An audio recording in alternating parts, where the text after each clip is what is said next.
I have been possessed of a sense of the vastness of my work, from first to last. George Washington Williams.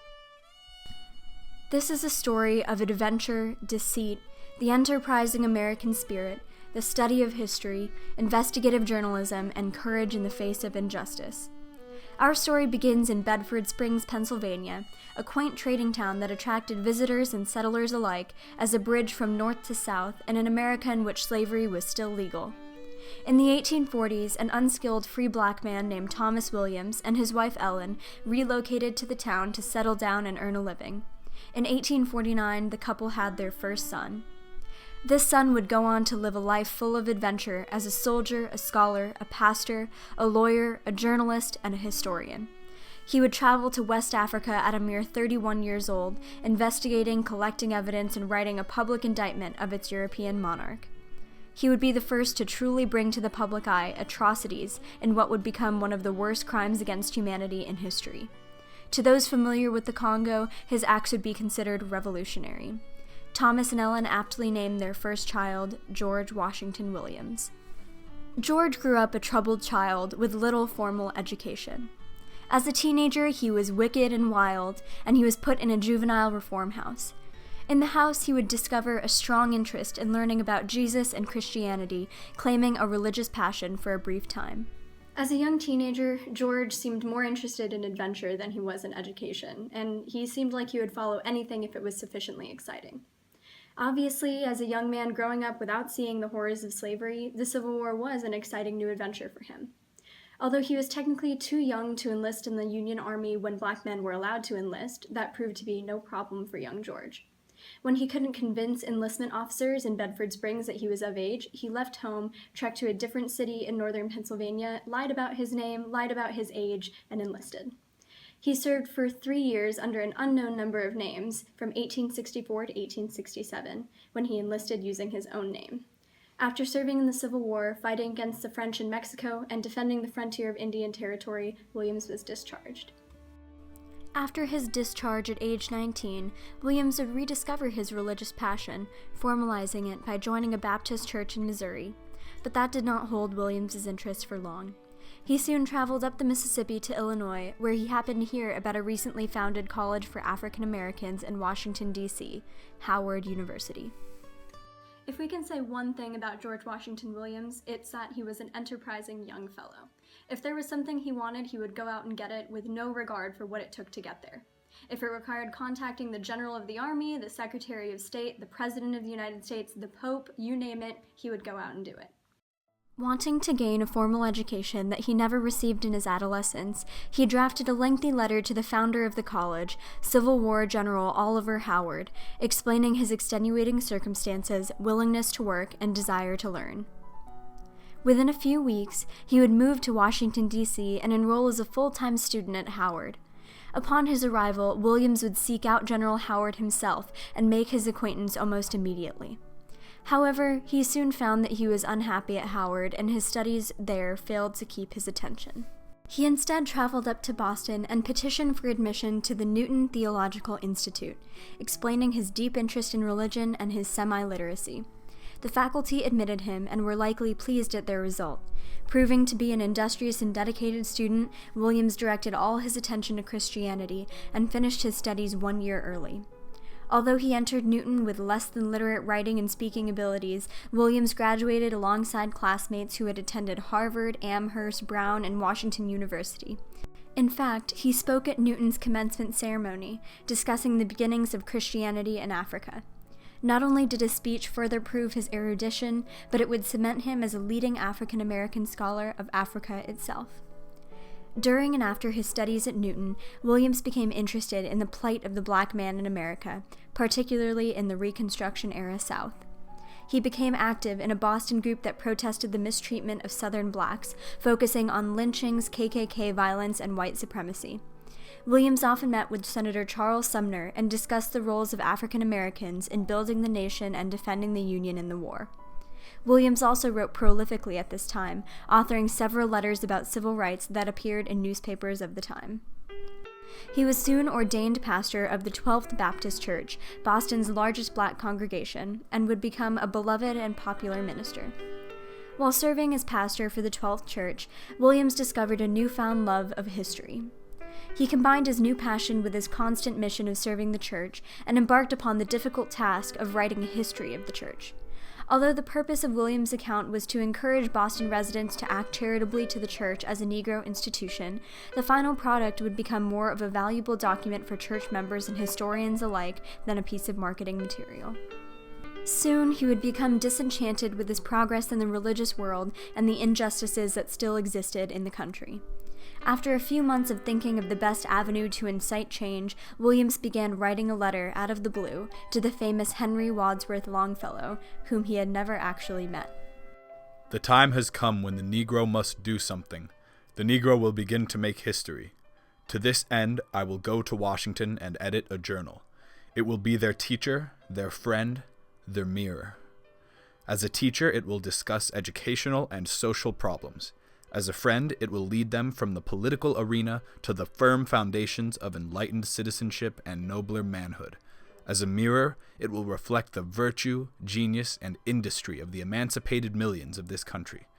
A journal will be a powerful agent for reorganizing the race. It will be devoted to the colored people, politics, arts, and events of the day. His shot in the dark paid off. Longfellow accepted Williams's proposal and agreed to support his journal, called The Commoner. Williams also gained the support of Frederick Douglass and William Lloyd Garrison, who took on active roles in sponsorship and editing. The newspaper journal would produce 8 full issues in its time. Despite Williams's tireless work on the production, editing, and publishing of the paper, it simply did not gain the traction and subscriptions necessary to continue, and it would fold less than a year after its first publication. Looking for his next opportunity to make change, Williams moved to the Midwest and ventured down several more avenues. He re-entered the ministry, became a columnist for a newspaper, and even started another unsuccessful paper. He soon left the ministry again to study law and ran for office. He became the first African-American member of the Ohio State Legislature, ruffled feathers by challenging laws banning interracial marriage, but left after 1 term. Finally, he revisited his passion for history. He moved to Columbus, Ohio, and sat down to collate all of his previous work on Negro history in America, adding in research where necessary. This phase of his career would prove to be one of the most lasting, pioneering, and memorable. He would transcribe hundreds of pages worth of oral history in his trips across the United States, and he would be one of the first scholars to utilize newspapers as valuable historical sources. His subsequent work would lead W.E.B. Du Bois to dub him the greatest historian of the race. Taking advantage of Ohio's many public libraries with teeming archives, he began to anthologize as much as possible from written history. However, he soon faced a problem in his collection of sources. He was resourceful in securing information that was difficult to acquire. He knew it would not be easy to render a version of history that took into account the experience of the inarticulate masses and those whose records could not be found in the usual repositories. So he placed a letter in several Negro weekly newspapers, including the Huntsville Gazette. He wanted to know about the process of Reconstruction in several southern states.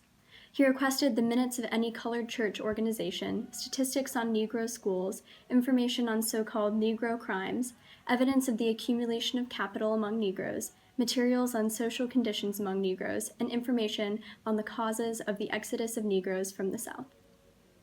Williams intensively researched the role of African Americans as soldiers, particularly during the Civil War, even writing a letter to General William Tecumseh Sherman and incorporating his response into the final product.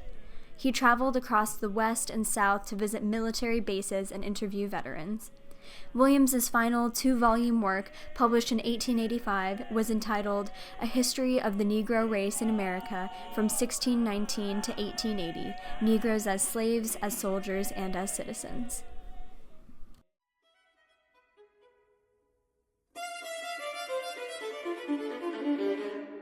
Listen to the yell of Leopold's ghost, burning in hell for his hand-maimed host. Hear how the demons chuckle and yell, cutting his hands off down in hell. Vachel Lindsay. The rich and populous valley of the Congo is being opened by a society called the International African Association, of which the King of the Belgians is the president. The objects of the society are philanthropic. It does not aim at permanent political control, but seeks the neutrality of the valley. Henry Shelton Sanford. The period 1885 to 1913 marks a black spot on imperial history. King Leopold II of Belgium, a land-hungry monarch, established a campaign for his forces to occupy the Congo River basin.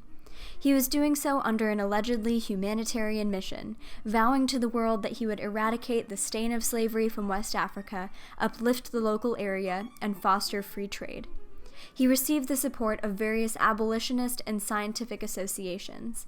Leopold was most like a CEO of the so-called Congo Free State, yet he never even set foot on African soil.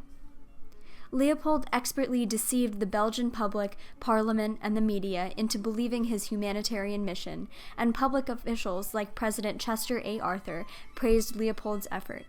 In reality, during the 28-year existence of the Congo Free State, Leopold and his successors led arguably the most devastating rape of land and natives in world history.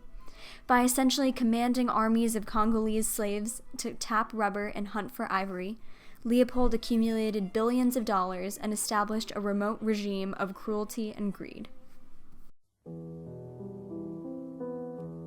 At the time, however, the civilizing mission of Leopold's Congo was completely unquestioned. Leopold himself was considered the most important humanitarian in the world, and his gentle character was supported by every government and organization that mattered, including the Aborigines Protection Society.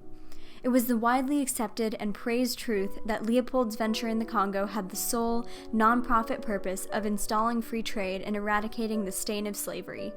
Any attempts to state otherwise would be deemed, by the public and by Leopold himself, as wild and unfounded.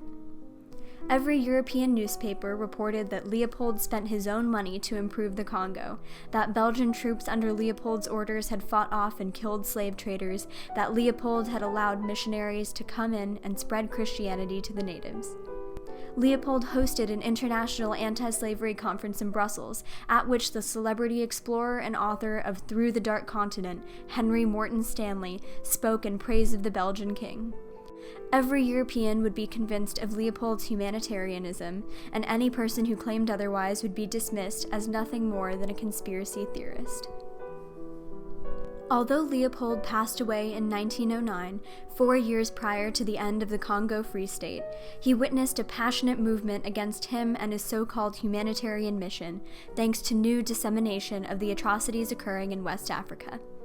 By 1900, several journalists wrote of Leopold's crimes against humanity, and a few years later, several authors with significant popular clout condemned the Congo Free State. But the slow demise of Leopold's territory would all start with the first dissenter to expose the crimes of the Congo, a young African-American journalist named George Washington Williams. All the crimes perpetrated in the Congo have been done in your name, and you must answer at the bar of public sentiment for the misgovernment of a people. I appeal to the Belgian people and to their constitutional government to cleanse itself from the imputation of the crimes with which your Majesty's personal state of Congo is polluted. George Washington Williams. Williams continued to research and discuss the advancement of blacks, particularly his idea of blacks moving out of the South and into a place where they would not face the same level of intimidation and violence that they did during and after Reconstruction.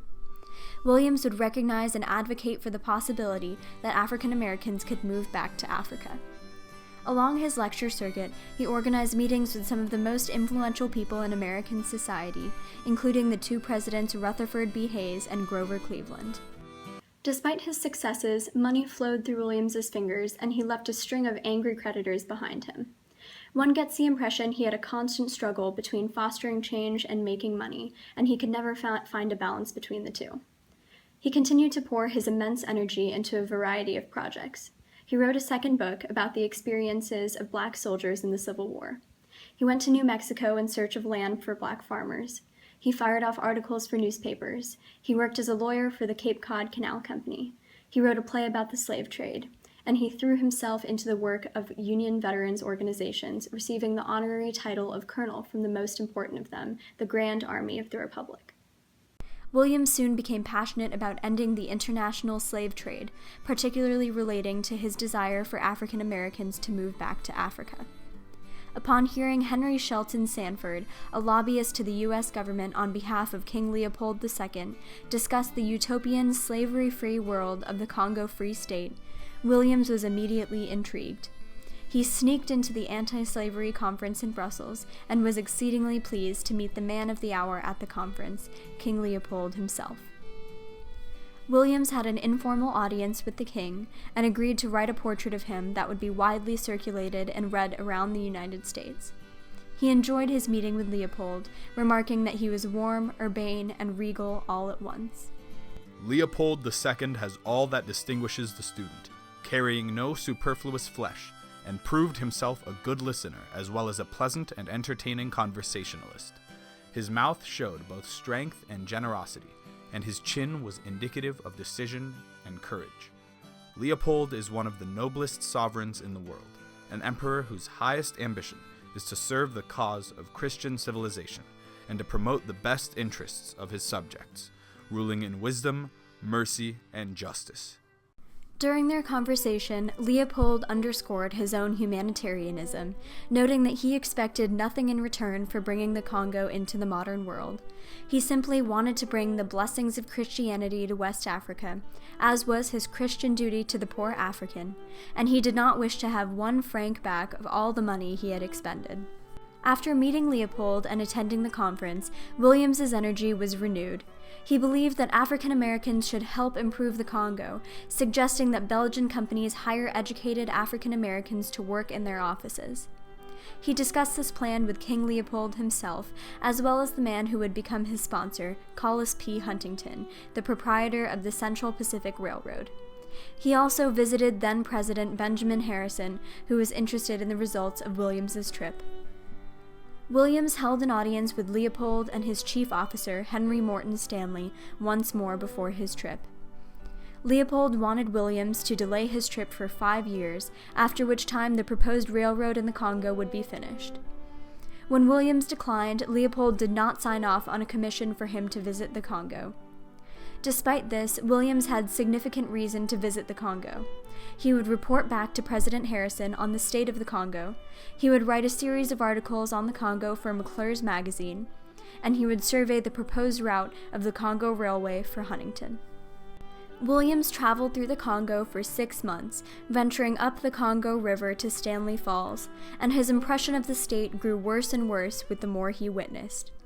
In July of 1890, Williams posted at Stanley Falls to write one of the first important documents in the history of the Congo Free State, an open letter to His Serene Majesty Leopold II, King of the Belgians and Sovereign of the Independent State of Congo, by Colonel the Honorable George Washington Williams of the United States of America.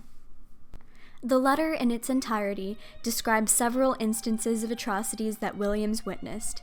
He reported that treaties made with local chiefs were fraudulent, and chiefs were persuaded to give up their land because Leopold's men tricked the natives into believing they had power over the sun. Some villages were sold away with a few boxes of gin. Williams found no evidence of benevolent care, as Leopold had promised. He noted that there was not even one hospital nor one school for natives in the entire Congo. The Belgian officers treated the natives with cruelty instead of love and respect. They burned their towns, stole their property, and enslaved their women and children. He also set out 12 claims against Leopold's governance, asserting that the government did not have the moral, military, or financial strength to govern a territory of that size. Other charges included the injustice of the court system and laws in the Congo, the importation of women for immoral purposes, and the engagement of Leopold's government in the slave trade. There is no improvement among the natives, because there is an impassable gulf between them and your Majesty's government, a gulf which can never be bridged. Henry Morton Stanley's name produces a shudder among this simple folk when mentioned. They remember his broken promises, his copious profanity, his hot temper, his heavy blows, his severe and rigorous measures by which they were mulcted of their lands. Williams's most serious claim came toward the end of the letter, accusing Leopold and his administration of perpetuating the one atrocity they ventured to the Congo to stop. Your Majesty's government is engaged in the slave trade, wholesale and retail. It buys and sells and steals slaves. Your Majesty's government gives 3 pounds per head for able-bodied slaves for military service. These poor natives are sent hundreds of miles away from their villages to serve among other natives whose languages they do not know. When these men run away, a reward of 1,000 ntaka is offered. Not long ago, such a recaptured slave was given 100 lashes of the chicote each day until he died. The labor force at the stations of Your Majesty's government in the upper river is composed of slaves of all ages and both sexes. The tone of Williams's letter is one of calm anger, no doubt motivated by his indignance at the crimes he witnessed and his heavy disappointment in seeing that conditions for Africans in Africa were certainly no better than conditions for Africans in America. His utopian vision of African Americans returning to their native land was forever shattered. Williams wrote with a legal tone, attempting to add as many details and personal stories as possible to corroborate his accusations. He realized that he was proclaiming a highly unpopular truth, one that would be rejected by most of European society. Still, he could not, in good conscience, let what he witnessed in the Congo go unknown. He needed the rest of the world to know that Leopold was a tyrant, not a humanitarian. After penning his open letter, Williams wrote another document to send to President Benjamin Harrison, as he promised when he set off on his journey, entitled A Report upon the Congo State and Country to the President of the Republic of the United States of America. Williams repeated all of the claims laid out in his letter to Leopold and asserted that President Harrison and the United States had a unique moral responsibility to expel Leopold from the Congo and instill a new local government. In this letter, Williams coined a phrase that was relatively unheard of at the time, but a phrase that modern readers would be quick to assign to the Congo Free State.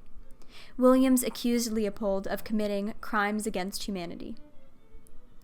Although its publisher is unknown, Williams's open letter was widely distributed around Europe as a pamphlet.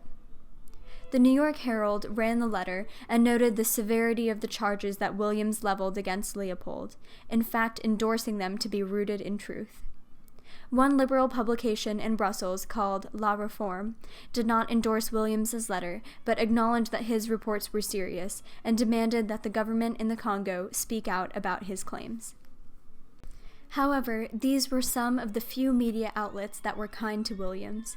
To state that his letter was not well received everywhere else would be quite an understatement. Leopold, his officials, and his allies immediately began to mount attacks on Williams's character to dismiss the letter entirely. Williams actually never had a shining character.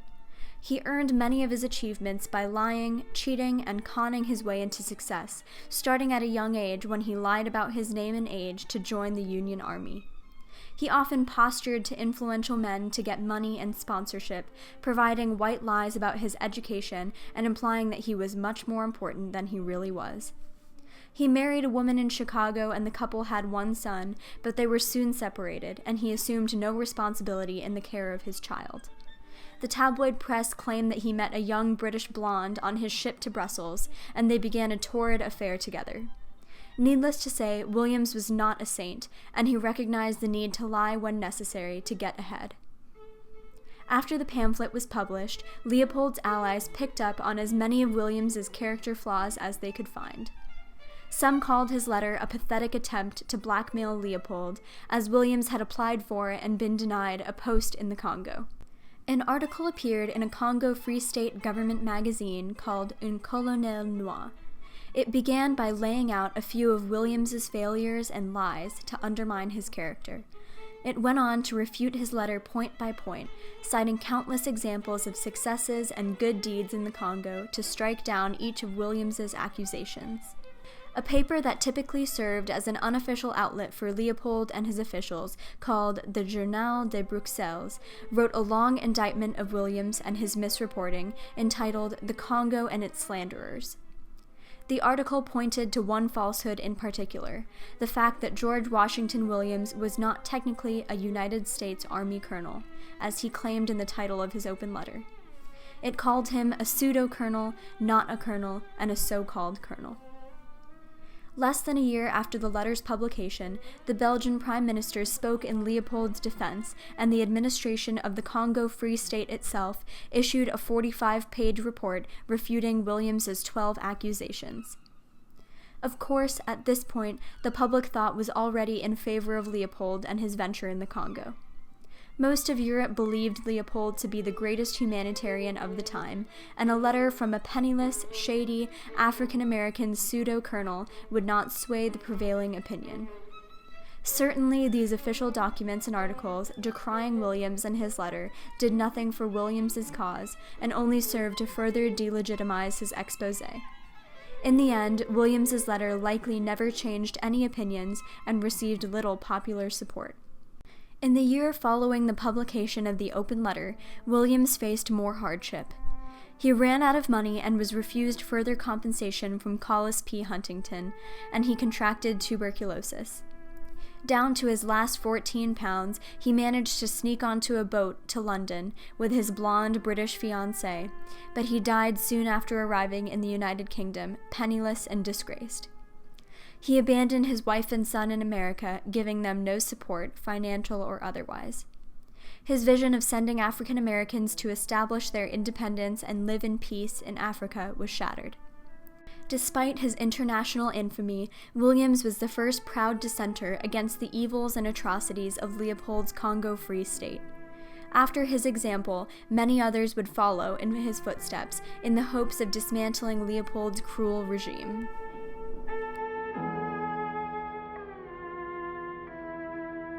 They were conquerors, and for that, you want only brute force, nothing to boast of when you have it, since your strength is just an accident arising from a weakness of others.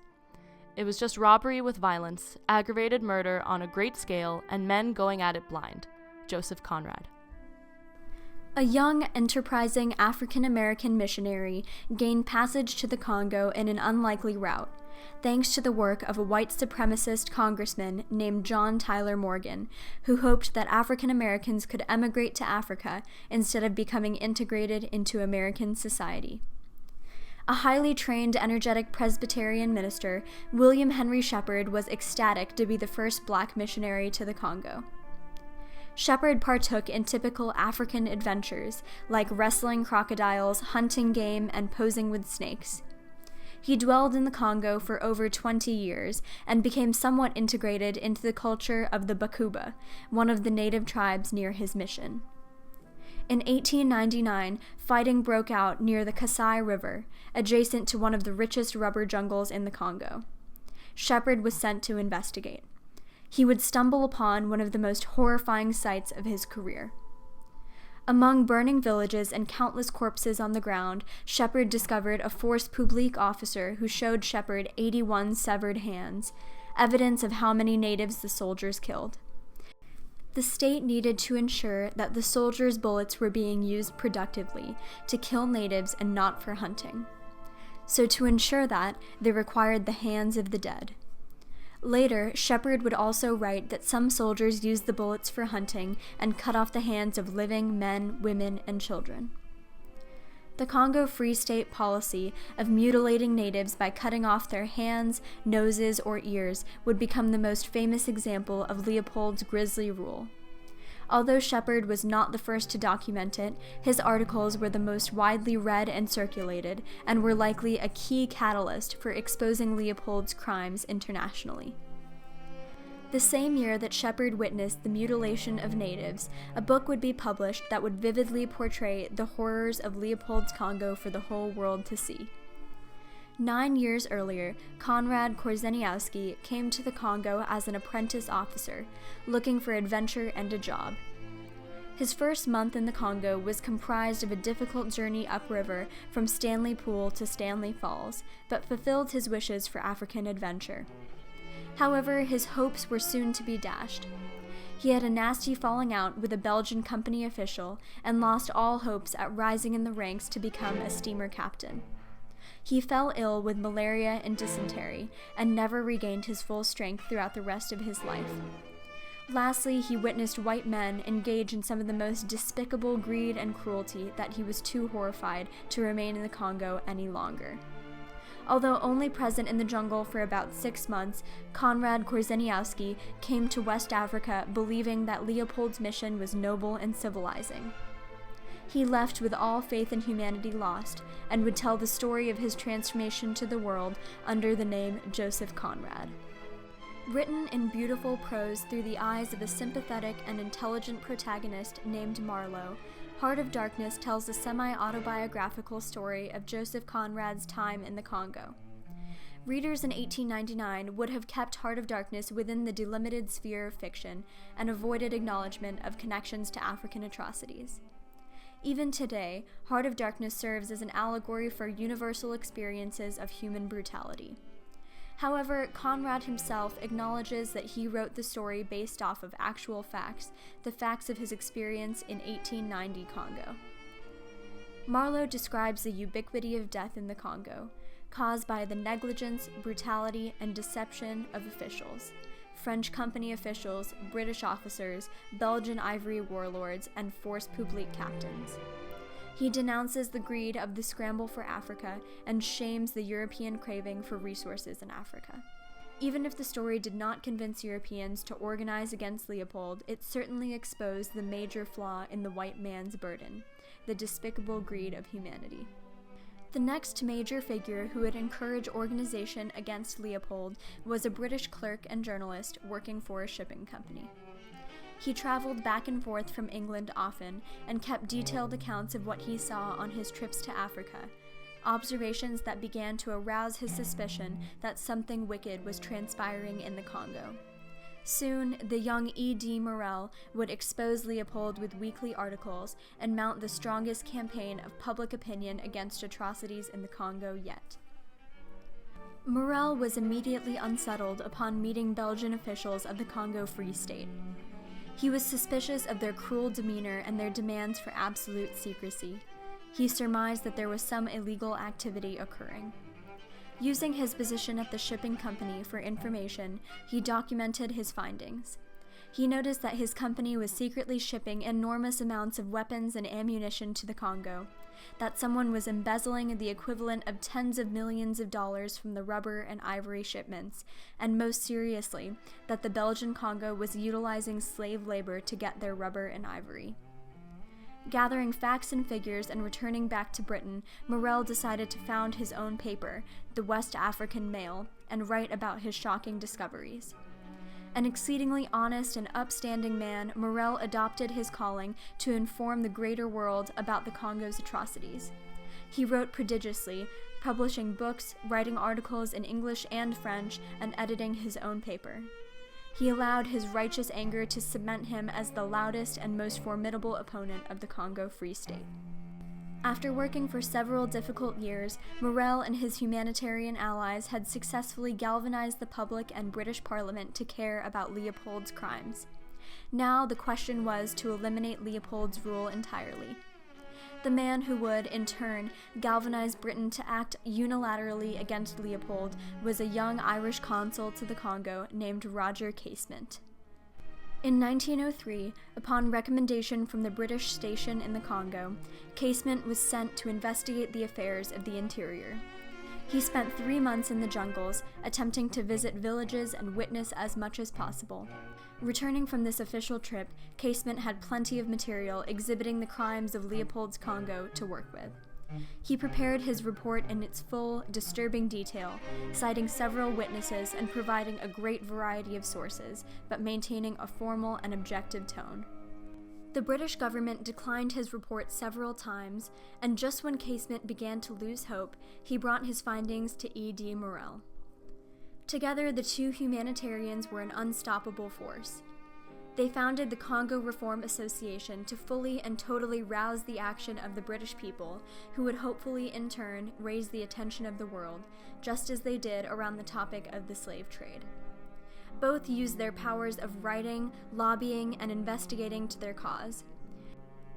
They gained great and powerful allies over time: Joseph Conrad, Anatole France, Sir Arthur Conan Doyle, Mark Twain, chocolate magnate William Cadbury, and Booker T. Washington. They received important eyewitness accounts from missionaries living in the Congo, and eventually received the support of the Church of England itself. Although Casement and Morel each had his prickly side, their friendship was immediate and lasting. Morel commented that Casement is about as near to being a saint as a man can be. Each now had the perfect ally. Over the years, their relationship deepened in their many letters back and forth. Casement became Dear Tiger and Morel Dear Bulldog. Leopold was king of beasts. Finally, in 1905, Britain secured a commission of inquiry from the Belgian government still under King Leopold, which confirmed everything that Morel and Casement had been preaching about. After the report, Leopold promised to reform the Congo. However, the work of the Congo Reform Association had been done, and the angry public demanded the ousting of Leopold's rule. In 1908, the Belgian government annexed the Congo Free State and took its administration away from Leopold. Conrad, Morel, and Casement certainly did much to inform and activate the public around the atrocities they all witnessed in Leopold's jungles. However, their successes were contingent on the fact that they had a predecessor. Because someone had come at the wrong time and suffered the court of public opinion first, the others were able to find their opening for activism. The young, intrepid African-American scholar that came on the scene 18 years before the end of the Congo Free State attested to the longevity of Leopold's cruel regime. Without the work of George Washington Williams, it is impossible to know how Morel and Casement's lobbying would have been received. Williams was hated at the time of his death and certainly did not boast the most shining character in his often untruthful acts. However, despite his previous missteps, he felt a strong moral obligation to expose Leopold's crimes in the Congo. He had nothing to gain from exposing Leopold. In fact, he had much to lose from publishing his open letter. However, like the writers who followed him, he could not merely let the atrocities of Leopold's Congo go unknown or unnoticed. Though the definition is often elusive, many would call George Washington Williams an early hero of the story of King Leopold's Congo, the first great African historiographer and the first dissenter to Leopold's unquestioned humanitarianism.